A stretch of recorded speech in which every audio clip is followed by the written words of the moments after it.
Hello, Marvel fans! It's time for another Comic Fan Facts, and today's video is all about one of the original and fan favorite X-Men, Scott Summers, also known as Cyclops. He is one of the first and original X-Men, leader, husband, and a father. These are some of the things why Cyclops is popular in the comics. Well, unlike in the movies where he's still yet to show how great his character is, some of the fans might want to know more about this fearless X-Men leader. So, here are some 10 facts about Cyclops that only comic fans know. But before we continue, please subscribe to this channel. Don't forget to like and hit the notification icon to remind you of my videos.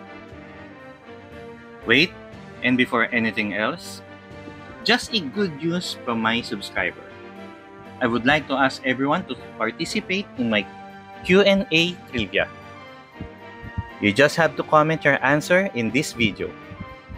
First 2 subscribers to answer correctly would win a Marvel Funko Pop.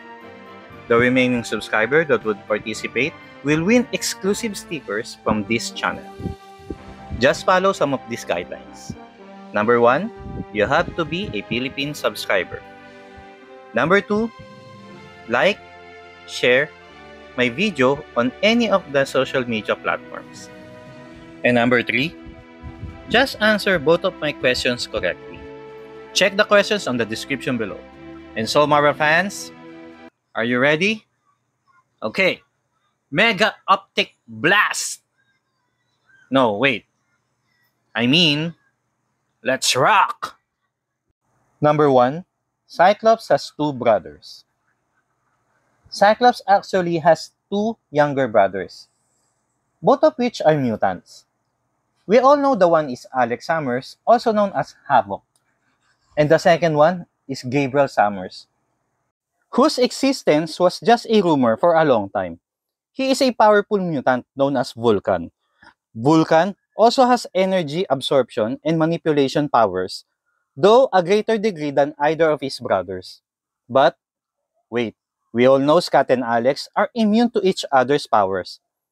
Alex however, is resistant to Gabriel's powers. Gabriel is immune to both of their powers. And Scott, well, is not resistant at all to Gab's powers. Well, family is tough, right? But, Professor, how could you miss this summer? Okay, that's a nah. Number 2, Cyclops hosted the Phoenix Force. Avengers vs. X-Men was one of the biggest Marvel events in history. This battle pit 2 of Marvel's flagship teams against each other, but the conflict didn't quite live up to the hype. The event provided many memorable moments with Scott Summers hosting the Phoenix Force, being just one of many story elements that fans will remember for a long time. Scott Summers has always been linked one way or another to Jean Grey. The tables have turned in Avengers vs. X-Men when the entity possessed Cyclops as a host of the powerful force. Scott went off the rails and he went so far as to end the existence of his longtime mentor. Yeah, Charles Xavier. Clearly, Professor didn't thought of this, right? Okay. And because of that, number 3, he killed Charles and is now both loved and hated by many mutants. Despite being one of his first students and something of his protege, Scott didn't always see eye to eye with Charles Xavier. This really came to a head during the Avengers vs. X-Men storyline when Cyclops, in possession of the Phoenix Force, began to take the well-being of mutants and the rest of the world into his own hands. Professor X didn't agree with most of these actions and was killed by Cyclops during a fight. Okay, Summers, a demerit for you. The death of Charles Xavier at the hands of Cyclops left many mutants divided on their view of the X-Men. Many hated him for killing the man who embodied the best that mutant kind had to offer. While some approved of the action he took, well, this really mirrored fans viewed Cyclops over the years. Some hate him and some love him. Well, I think Professor X didn't really mind. Okay, got it? Mind. telepath. Okay, let's move on. Number 4, his rivalry with Wolverine led to a split within the X-Men. Okay, Marvel fans, one of the greatest rivalries in X-Men or maybe the Marvel comics is between Cyclops and Wolverine. Cyclops, always seen as the archetypal leader, you know, always follows the rules kind of hero, while Wolverine is the typical anti-hero that made him popular.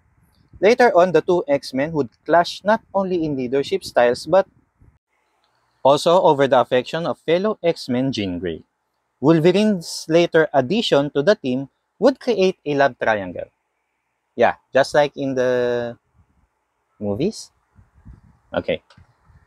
As both men love Jean and Jean seemed to have feelings for both men as well, the difference in leadership styles and their different opinions on whether kids should fight in battles would eventually lead to a Wolverine and Cyclops splitting the X-Men into two different groups during the Schism event.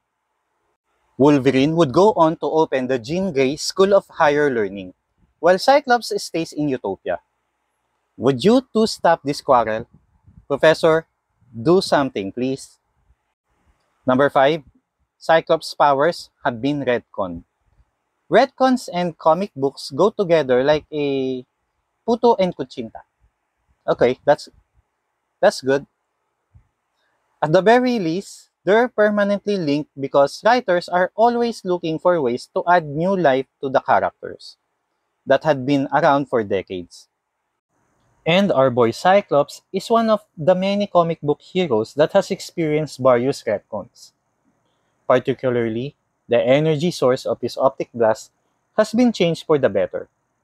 At first, Scott simply absorbed sunlight like a plant and released the energy in form of optic blast. Well, after writers realized this power source limited Cyclops' usefulness at night, the source of the beam's energy changed drastically. They became an opening to a different dimensions. Since then, Cyclops has an endless supply for his optic blast. Or wait, should I say mega optic blast? Number 6, he seems to have a thing for telepaths. In all of Cyclops' long history on comics, he's rarely been without a romantic interest. Out of his major love interests, though, they all seem to have one thing in common. So, wait, what is that? Hey, how did you know? Telepaths. The most obvious love interest is of course Jean Grey. Jean is one of the most well-known telepaths in Marvel Universe. After Jean's first death, Cyclops would fall in love with Madeline Pryor, who is a clone of Jean Grey. Initially exhibiting no powers, Madeline would eventually manifest the same sort of powers as Jean and also some powers Jean never had. Cyclops' most recent long-term relationship has been with Emma Frost. And for all we know, is also a telepath. And wait, there's another one. Let's not forget about Psylocke. Number 7, Cyclops' son is older than him. Scott has a complicated history when it comes to his love life, never more so than with his first wife, Madeline Pryor, who turned out to be a clone of Jean Grey. The two had a child named Nathan, but as a baby, Nathan was infected with a techno-organic virus. The most haunting decision of his life, Cyclops chose to let his son be taken into the far future to be healed, not knowing whether he'd ever see him again. He did in fact. For the last few months, the X-Men had been butting heads with a new figure on the block, the time-traveling soldier Cable. It was eventually revealed that Cable had been Cyclops' son all along. In a typical comic book twist, Cyclops actually got to bring his son up after all. Shortly after he married Jean, he and Jean were plucked into a dystopian future and got to be the parents they longed to be. Number 8, Cyclops has been a DJ. Wow. Plenty of comic book stories have explored the idea of superhero working normal jobs. The X-Men are no exemption for this. as this whole team once had to find employment in the real world when the government forced the X-Men to disband. Scott chose a career that didn't exactly line up with his personality. He became a DJ. Cyclops' career as a DJ was short-lived, oh thank God, and hasn't stood the test of time. At last, for a moment, it's fun to remember this bizarre juxtaposition of a man and his job. So, wait, Marvel fans, can we call him the real Slim Shades Summers? Okay, did you get it? He used to be Slim Summers, right? Alright, let's move on. Number 9.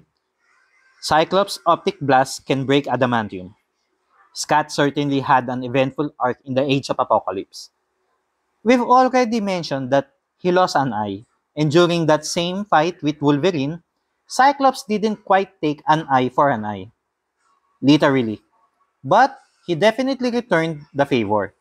Cyclops took out one of Logan's hands in a moment that floored readers.